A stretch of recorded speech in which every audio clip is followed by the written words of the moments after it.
este material de video vamos a presentar la solución de un problema muy peculiar que encontramos en la vida cotidiana utilizando las condiciones de equilibrio. El problema específico es un hombre subido en una escalera. Por lo común, una escalera se apoya en una superficie horizontal y se reclina contra una superficie vertical. Suponga que la escalera de longitud 3 metros, con una masa de 13 kilogramos, descansa contra una pared lisa en un ángulo de 25 grados. Un estudiante con una masa de 65 kilogramos está de pie sobre la escalera según se muestra en la figura. El estudiante se apoya en un escalón que está a una distancia de 1.5 metros sobre la escalera, medida desde el punto en que la escalera toca el piso. ¿Qué fuerza de fricción debe actuar sobre las patas de la escalera para evitar que se deslice? Desprecie la fuerza de fricción entre la pared lisa y la escalera. Bien, como ya escuchamos en el enunciado del problema, la escalera, que tiene una longitud de 3 metros, está recostada a una pared y por supuesto apoyada en el piso. El ángulo de 25 grados es el que se forma aquí entre la pared y la propia escalera. La escalera, que tiene 13 kilogramos de masa, va a soportar en su centro aproximadamente, por estas dimensiones que nos explican acá, a una persona.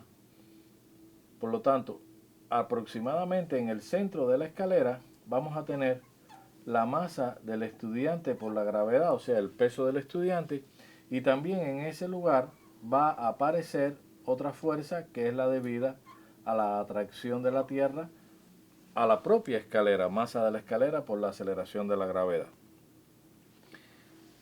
Como podemos ver, la distancia a la que está el joven del punto de apoyo de la escalera con el piso es exactamente la mitad de la longitud de la escalera. Por esa razón estas dos fuerzas coinciden. Veamos qué ocurre en este punto de contacto. Fíjense que estamos tomando este sistema como nuestro sistema de referencia, o sea, la Y positiva hacia arriba y la X positiva hacia la derecha. Aquí habrá una fuerza de reacción, o sea, la fuerza normal de la superficie del piso al peso de la escalera, y también habrá una fuerza de fricción que evita que la escalera se desplace en este sentido. Y esa es precisamente la fuerza que nosotros debemos calcular. La fuerza de fricción que existe entre el apoyo de la escalera o superficie de la escalera con el piso. ¿Qué fuerza vamos a tener acá? Bueno, una fuerza de reacción perpendicular a la pared cuando la escalera se apoya en ella. Y, como bien ya se menciona en el problema, vamos a despreciar la fuerza de fricción entre pared y escalera, que es muy pequeña. Como vemos, es muy importante desarrollar el diagrama de fuerzas sobre el sistema que vamos a estudiar, porque de ahí nosotros podemos entonces identificar qué fuerzas actúan y en qué sentido lo hacen. Nuestra herramienta fundamental en este tipo de problemas es las condiciones de equilibrio. Conocemos que está la del eje de las X, o sea, sumatoria de fuerzas en el eje de las X igual a 0 y sumatoria de fuerzas en el eje de las Y igual a 0. Comencemos con estas dos. Veamos cuáles son las fuerzas que actúan en la dirección del eje de las X. Estaría esta fuerza R, como ya la identificamos, y esta fuerza de fricción. Siguiendo nuestro sistema de referencia, la fuerza de fricción es positiva y la fuerza R sería negativa. No hay ninguna otra fuerza actuando en el eje de las X, por lo tanto podemos concluir que estas dos fuerzas son iguales. Veamos ahora el comportamiento en el eje de las Y. Tenemos la normal positiva, tenemos los dos pesos actuando en el sentido negativo de nuestro sistema de referencia, por lo tanto sería igual a 0. Y ahí tenemos todas las fuerzas que aparecen representadas en nuestro diagrama recogidas en las dos condiciones de equilibrio que se refieren a la traslación. Ahora aplicaremos una tercera condición de equilibrio que se relaciona con los torques. La sumatoria de los torques debe ser cero también. Si tomamos el eje de giro fijo en el punto donde se encuentra la escalera apoyada en el piso, entonces tanto la normal como la fuerza de fricción no tienen capacidad de giro, precisamente porque están actuando sobre el eje. Eso es tema que ya hemos discutido. Por lo tanto, las únicas fuerzas que pueden provocar torque serían los pesos y la fuerza de reacción. Los torques que estén en el sentido contrario al sentido del movimiento de las manecillas del reloj, lo vamos a considerar torques positivos, como ya hemos hecho en otras ocasiones, y los otros torques, o sea, los que van a favor del sentido horario, pues entonces serán torques, sería negativa. Recordando que el torque se calcula como la fuerza por la distancia que hay del punto de aplicación de la fuerza al eje de giro, en este caso sería la longitud de la escalera, por el seno del ángulo formado entre ambos vectores, que podría decirse que este ángulo de acá, llamémosle alfa. A eso le vamos a restar torque positivo, los torques negativos a favor de las manecillas del reloj, sería el peso como fuerza por la distancia que hay entre el eje de giro y el punto de aplicación de la fuerza, que en este caso es precisamente la mitad de la longitud, L sobre 2, por el seno del ángulo formado entre esta fuerza y esta distancia, o este vector de acá, que sería precisamente igual a este ángulo, 25 grados.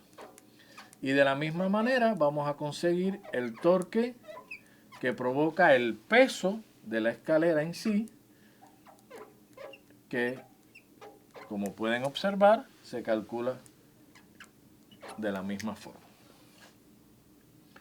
Aquí tenemos entonces tres ecuaciones que me van a permitir conseguir cuál es la fuerza de fricción. Tan solo con saber cuánto vale R, ya podemos saber cuánto vale la fuerza de fricción. Y en esta expresión que está acá, tenemos a R y todos los elementos que la componen son datos conocidos. Quiere decir que debíamos despejar la R de acá y conseguir su valor. Con esto estaríamos resolviendo la incógnita de nuestro problema. ¿Qué podríamos hacer? Bueno, pues entonces estos términos, ambos términos que están restando, pasarían hacia el otro lado sumando. Quedaría mg L sobre 2 seno de 25 más m sub eg L sobre 2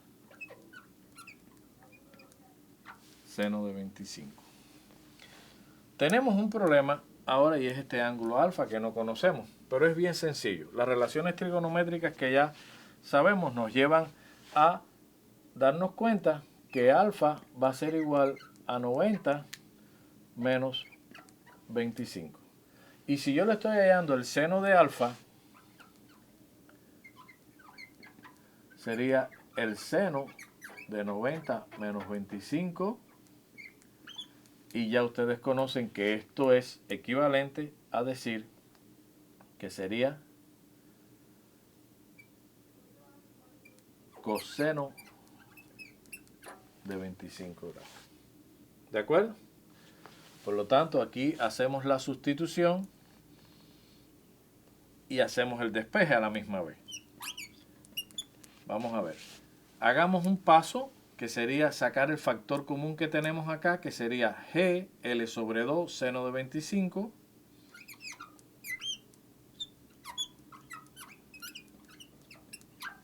Y aquí nos quedaría m.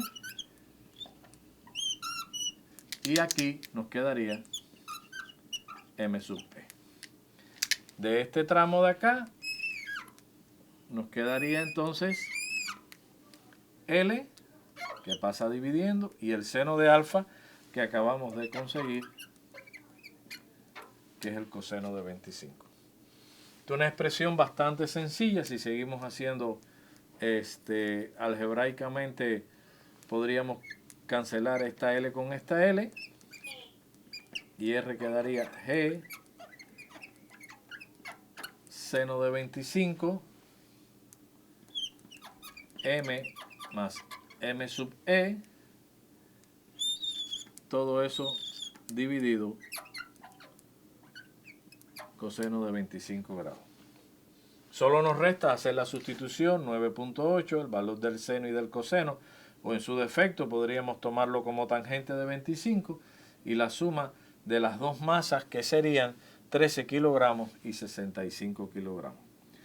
Sustituyendo y resolviendo esto, nos va a dar un valor de 179.63 newton. Este valor de R es precisamente nuestro valor de la fuerza de fricción, precisamente porque son iguales, o sea, ambas fuerzas coinciden. Sería nuestra fuerza de fricción, sería 179.63 newton.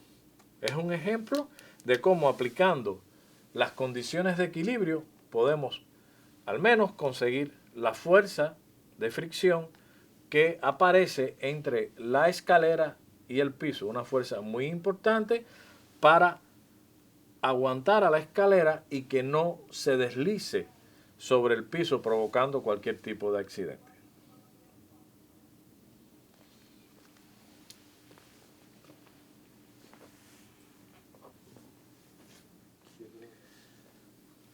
Hay un detalle que me gustaría discutir. Y por ejemplo, si tuviéramos un coeficiente de fricción estático, ¿verdad?, que tenga un valor de 0.35, vamos a poner el ejemplo, entre la superficie de la escalera y la superficie del piso, podríamos preguntarnos, con ese coeficiente, ¿la escalera resbalaría? Entonces, ¿qué tendríamos que calcular? Bueno, aquí nos remontamos un poquito a la expresión de la fuerza de fricción, que sería μ por la normal, y para eso utilizaríamos esta normal. O sea, la fuerza de fricción sería μ por la normal, que sería mg más mg. La trabajaríamos un poco y sería la g, la sacamos como factor común y quedaría me más m. Si se dan cuenta, cuando yo aplique acá mi coeficiente de fricción estático, estaría consiguiendo una fuerza de fricción estática